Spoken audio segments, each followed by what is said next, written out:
Good afternoon, and thank you for your interest in this little presentation on the role of hearing care in employment and job retention. I'm basing this presentation on data gathered from the so-called Eurotrack service. I'll explain in a minute.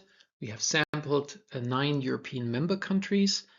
We'll have a look at the link between labor shortage and hearing loss, the link between hearing care and health, hearing care and productivity, and conclude with some takeaway remarks.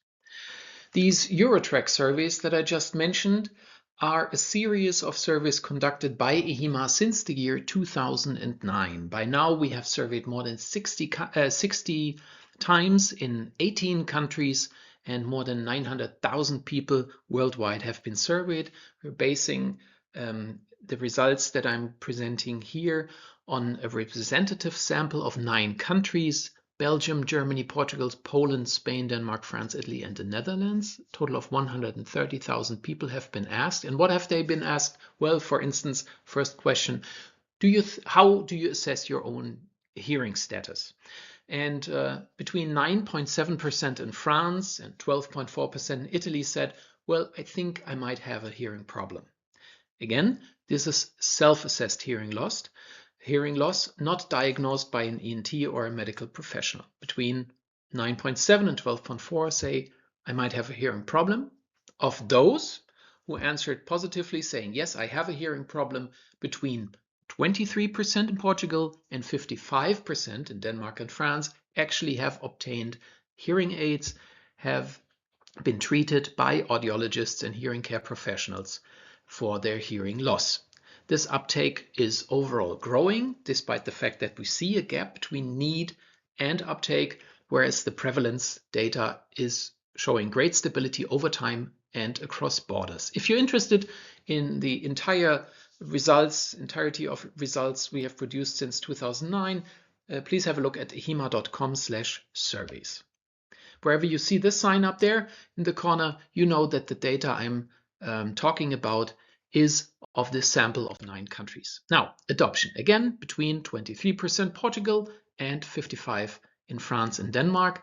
One indicator for a high level of uptake of hearing aids is the reimbursement. Reimbursement meaning third-party private or public health insurance, or even the state system, provides some financial means for a person to get professional hearing care. And wherever this reimbursement level is relatively high, we also see a higher level of adoption. Regardless of the level of reimbursement and the percentage of adoption, whoever has been treated with state-of-the-art hearing aids says the quality of life has significantly improved. The responses are far beyond 90% in all surveys that we've done throughout the world, where people say, once I have been fitted by a professional with hearing aids, my quality of life has improved. Now, again, keep in mind, the people we asked assessed their hearing loss and the level of hearing loss themselves. So not every one of those actually, having assessed their hearing to be faulty, not every one of them would actually need hearing aids. First of all, they would have to be diagnosed, and then the optimum therapy would have to be chosen by an ENT doctor. The problem is that up to 30% of those people claiming to have some degree of hearing loss do not even seek a diagnosis, do not even go to an ENT doctor to get their hearing loss professionally assessed. Of those who do so, not all of them are being prescribed hearing aids. Maybe there's another therapy more suitable to them. But second significant dropout, among those who have been prescribed hearing aids, up to 49% do not actually obtain them, do not follow through, do not go and seek the care of a hearing care professional. These two gaps are worth being closely scrutinized, and of course they need to be closed, especially in light of the current situation and the near future situation on the labor market in Europe. The working age population in the European Union is decreasing. Among people with hearing loss, those with untreated hearing loss have higher odds of unemployment or underemployment, making the workforce even smaller. And only 64% of people with hearing loss at working age are actually in employment, compared to 77% of the general population. All of this comes with a price tag. The price tag being 55 billion euro per year lost due to lost productivity in the European Union alone. 55 billion euros. So this is a call to action.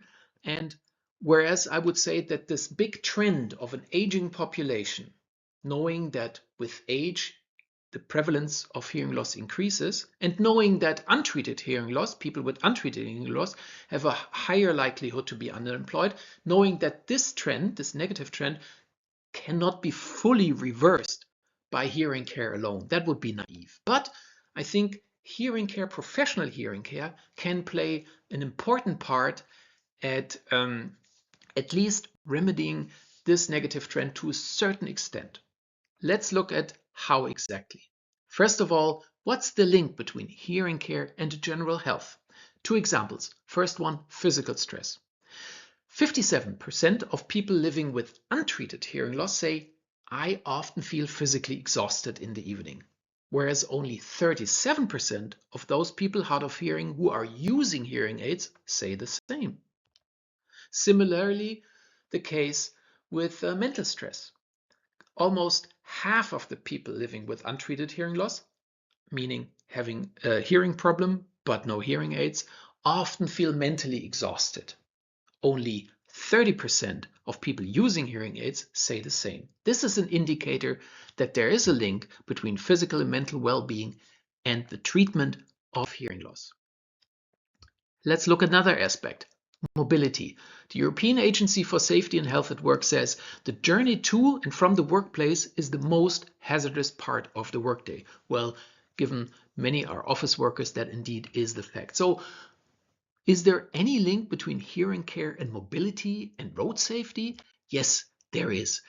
We have been asking in these Eurotrack surveys, we have been asking people who have been fitted with hearing aids, what is the outcome with regards to their participation in road traffic. And 72% said, since I've been treated, since I've been fitted with hearing aids, I feel more confident. 73% said, I feel more safe driving a car. And 75% said, I feel more safe and confident using a bike. So that is an indicator that road safety, traffic safety, and therefore the prevention of commuting accidents can be enhanced by hearing treatment. Italy has learned its lesson from all of this. In 2024, the Italian government changed the road safety code. This law still has to be applied, but legally it has already been changed. And that means that from now on, or once it is going to be applied, people who are obtaining for the first time or renewing a driver's license have to, I would say, are invited to undergo an instrumental hearing check.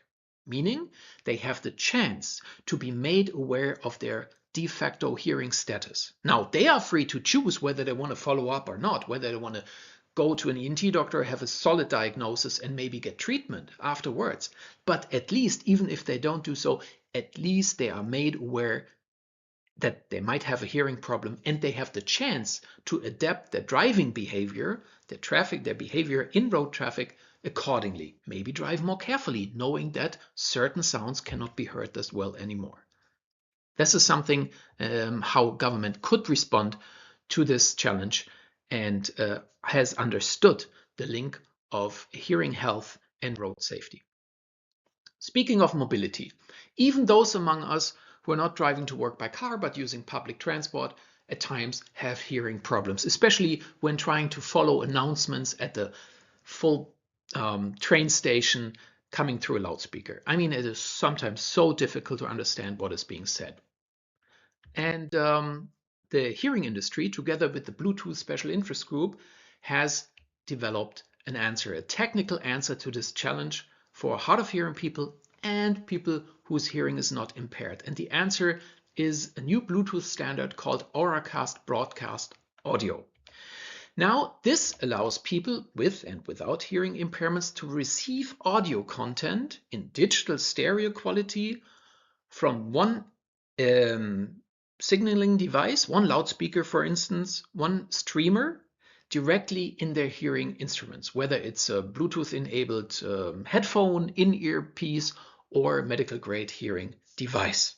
Now, multiple devices can receive the same audio stream, for example, for a certain platform on a train station, or for a movie theater, house of worship, what have you, conference centers, cinemas. All of these can be equipped with Bluetooth Auracast enabled streamers so that people with Auracast enabled hearing aids can receive the sound stereo and digital quality.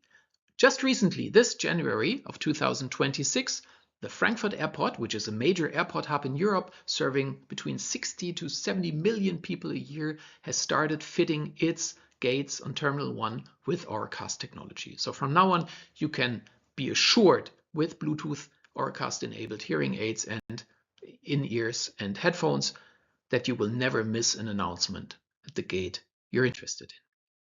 Now, let's go back to work. We have safely commuted to our job. Here we are. Luckily, we've been fitted with hearing aids and therefore have recognized that our hearing aids, in fact, are useful on our job. At least that's what the vast majority of people hard of hearing who have been fitted with hearing aids are saying.